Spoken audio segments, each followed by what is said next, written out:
Welcome to BatYard Productions. We're reviewing Spider-Man. Are we supposed to have the Grinch in it? Because that's not Spider-Man. That's Grinch, man. My name's Dan Chester. I'm Joshua. And this is Dan and Josh Super Friends. I'm your super friend. Your super friend. SuperFriends. Yeah, and what is We this got called? the things. This is accurate. Yeah, oh. What is this called? Ultimate Dimension? Spider-Man Cross Spider-Man Dimensions? into the Spider-Verse. Into the Spider-Verse. Into the Spider-Verse. So Dan, well, first of all, did you read any of the Spider-Verse? no.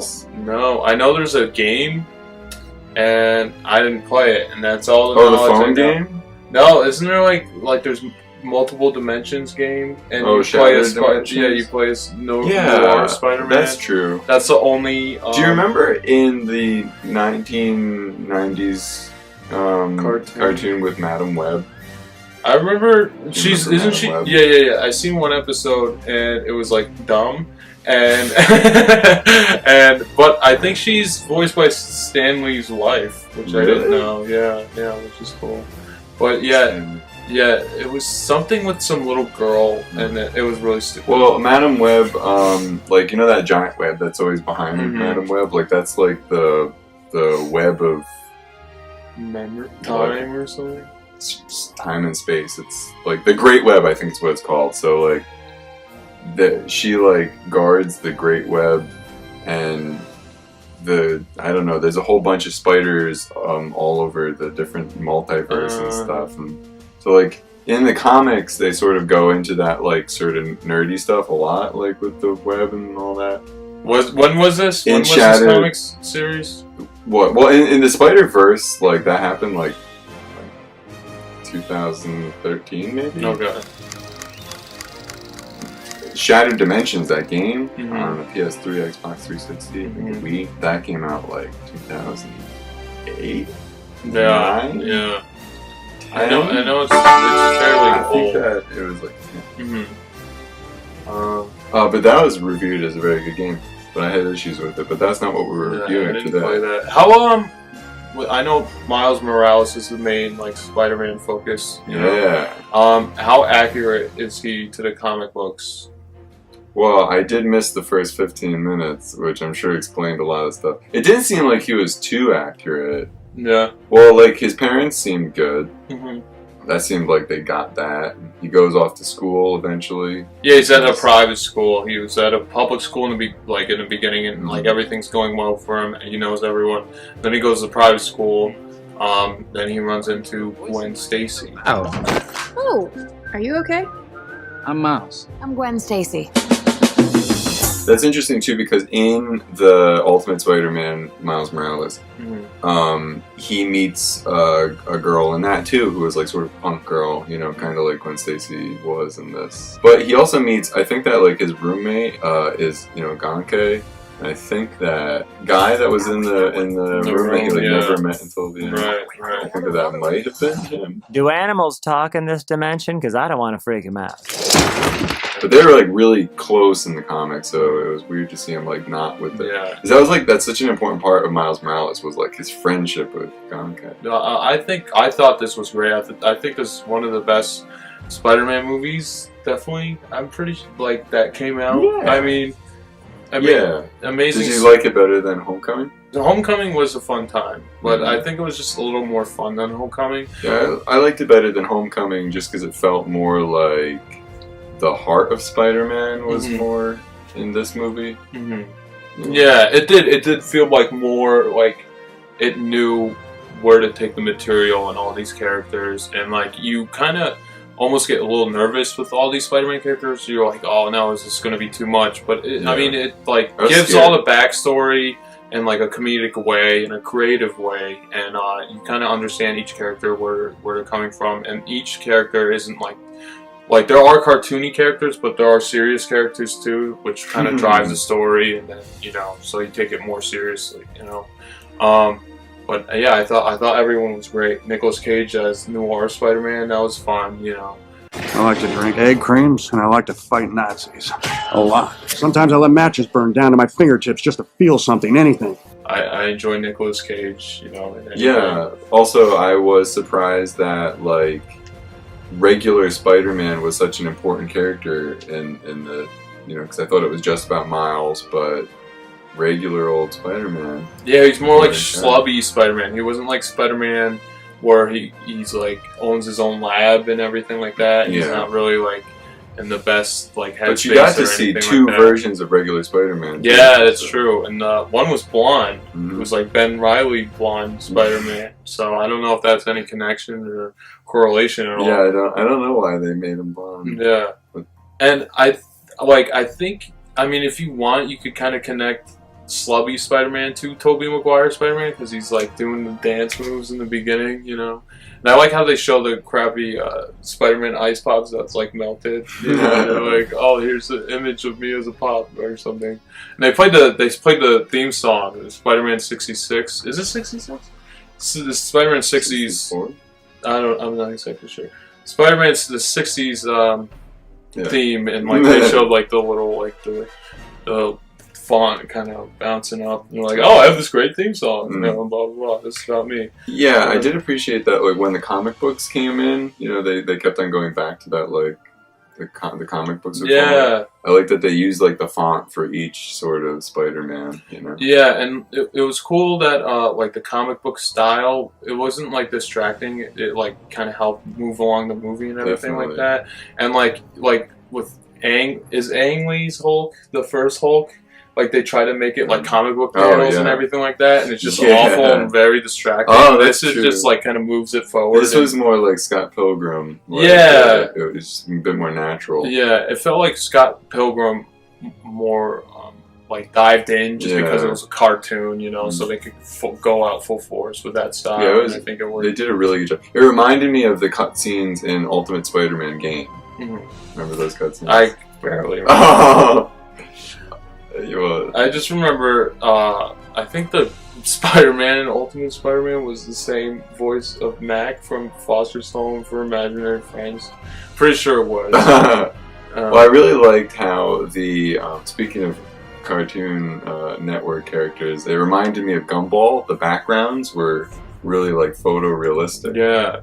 And you know, the characters were cartoony, but the animation was interesting. It was definitely like a different style, and I like that. Like they kind of went out of the box. It was cool to see something animated that wasn't like Illumination or DreamWorks or like Pixar. Disney. Yeah, and like what has I don't know. I can't remember anything else that Sony has ever done. I've never seen anything quite with this animation, except maybe Gumball comes close. Yeah, they did this weird kind of like 3D effect where it's like, I don't know, like the characters in the foreground are like out of focus, and the ones in the background are in focus, and there's like two of them, and it looked like you're wearing 3D glasses. Well, I mean, like you're at a 3D movie without wearing the glasses. Yeah, we didn't watch it in the 3D, so. Like, what the hell does that look like with the 3D glasses? I don't know. I mean, we just watched the standard version, so like I think it's just they definitely did it purposefully. But it's kind of cool. It was cool. Like at first I was like, "What's happening?" And then I kind of got used to it. I thought like maybe the theater that we were watching in like got the wrong thing. One. Yeah, like we were watching the 3D one by accident, but then you know it's a little bit too crisp. Yeah, and I like the style of Kingpin. I liked how massive he was, and he took up the whole screen. And his head is just like in the center of his body. You know, I heard like some criticisms like that he looked like the Despicable Me guy, and I was like, he looks way more menacing and powerful than I thought that he was really cool looking, and he was really powerful. Yeah. He's supposed to be like in the Ultimate Comics. You know how big he was in the Ultimate Comics. Yeah, he's huge. He like I could believe that this guy could like break, you know, Spider-Man. Yeah. It's like I mean he beats the crap out of Miles, you know, and I like how he's the main focus, and like it makes sense. It does make sense, you know.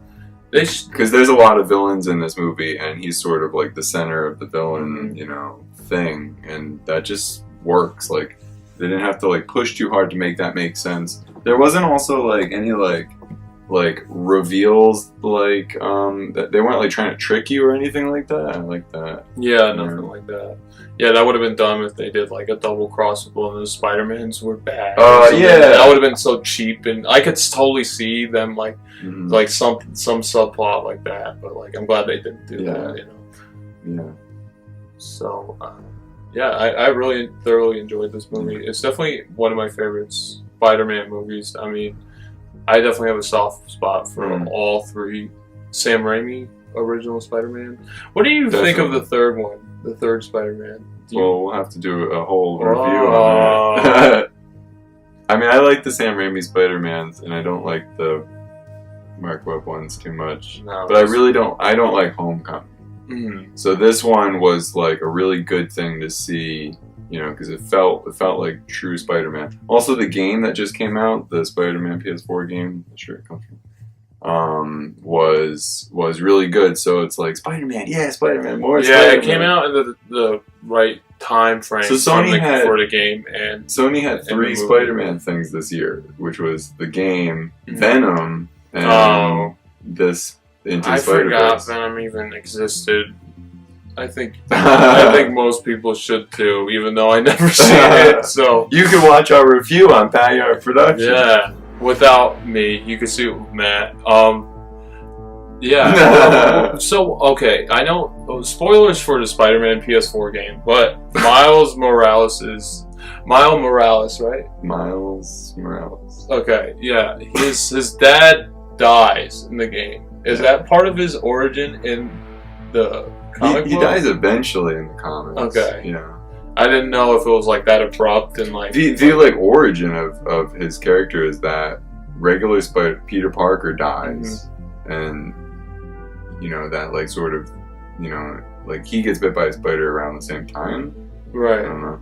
And then, you know, there's that thing with his uncle, where his uncle. So his uncle is in the comic. The Ultimate, yeah. And that's actually, he was credited as Ultimate Prowler. Oh. You know? Who's regular Prowler then? Is that a different character? I don't know. Dang, you gotta know this stuff. I really like that stuff though. Prowler's a cool character, and I haven't seen him, and he's one of my earliest like favorite sort of like newer Marvel characters. So it was really cool to see him finally, and he was cool. You remind me of Batman. I also really like the Scorpion in this.